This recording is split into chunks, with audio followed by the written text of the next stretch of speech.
sœurs, nous allons procéder à l'enterrement des 6 postes et demi de professeurs de notre lycée. Ils sont morts, certes, mais pas pour rien, puisque disparus pour que triomphe la justice, l'équité, la modernité et le bien public. Pour une partie d'entre eux, cette mort nous rappelle au souvenir d'une valeur fondamentale de notre République, la laïcité. Ce sont en effet des retraités non remplacés. Ils sont morts pour nous. Ne pas supprimer leur poste aurait signifié que nous croyons à la résurrection. Est-ce bien raisonnable? Imaginez que l'on puisse faire revenir les morts. Pensez à la survivance des postes par-delà la mort, mes chers frères, mes chères sœurs. C'est accréditer que la religion serait de retour dans les codes de la République.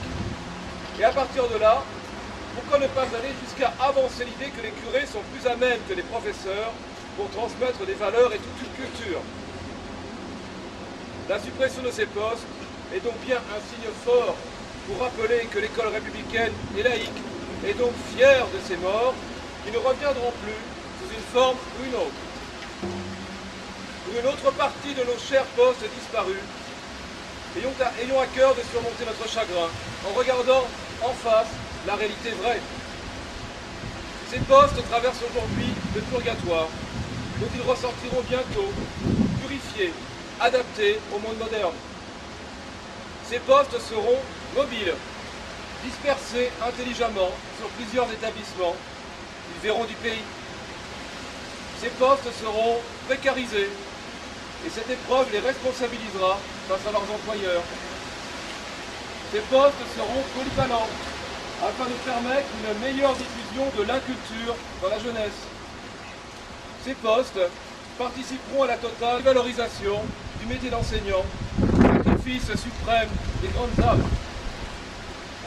Ils verront bientôt la lumière, guidée par Saint Nike et Saint Monsanto, vers des contrats de droit privé, le licenciement sec et une morale de la mortification.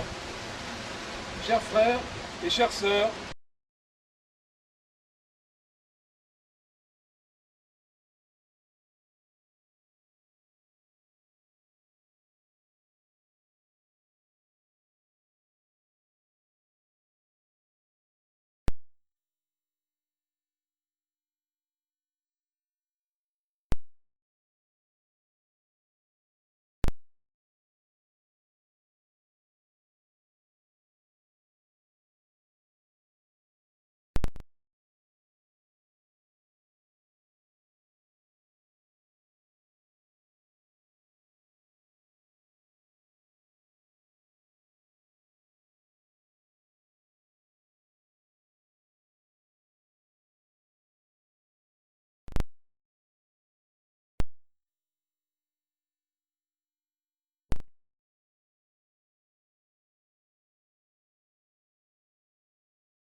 des grandes âmes. Ils verront bientôt la lumière, guidée par Saint Nike et Saint Monsanto, vers des contrats de droit privé, le licenciement sec et une morale de la mortification. Chers frères et chères sœurs, ils sont notre avant-garde. Nous les rejoindrons bientôt, quittant cette vallée de larmes de l'espoir démocratique, pour disparaître dans la nuée des losers de la modernité capitaliste. Nous sommes entrés dans les temps de l'Apocalypse, dont nous sortirons métamorphosés, revivifiés. Et que nous dit Jean dans l'Apocalypse 15 de la Bible? Ceci.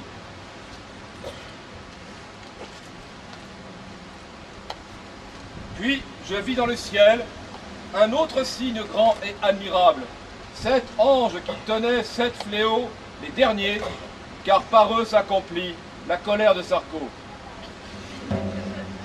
Ces signes sont venus avec l'élection du Sauveur au couac récidivé.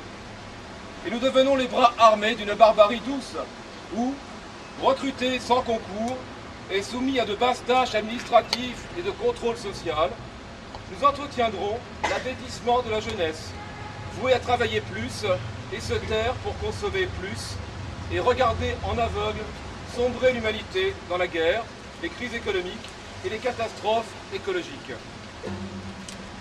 Réjouissons-nous de pouvoir enfin satisfaire les fantasmes d'une opinion publique qui préférera des enfants incultes ne contestant pas le naufrage de ses valeurs, qui préférera des profs dénaturés et exploités, ayant cessé de revendiquer le règne de la beauté et de la liberté, qui préférera une école garderie, antichambre de la prison ou de l'entreprise dans ce qu'elle peut avoir de plus déshumanisant.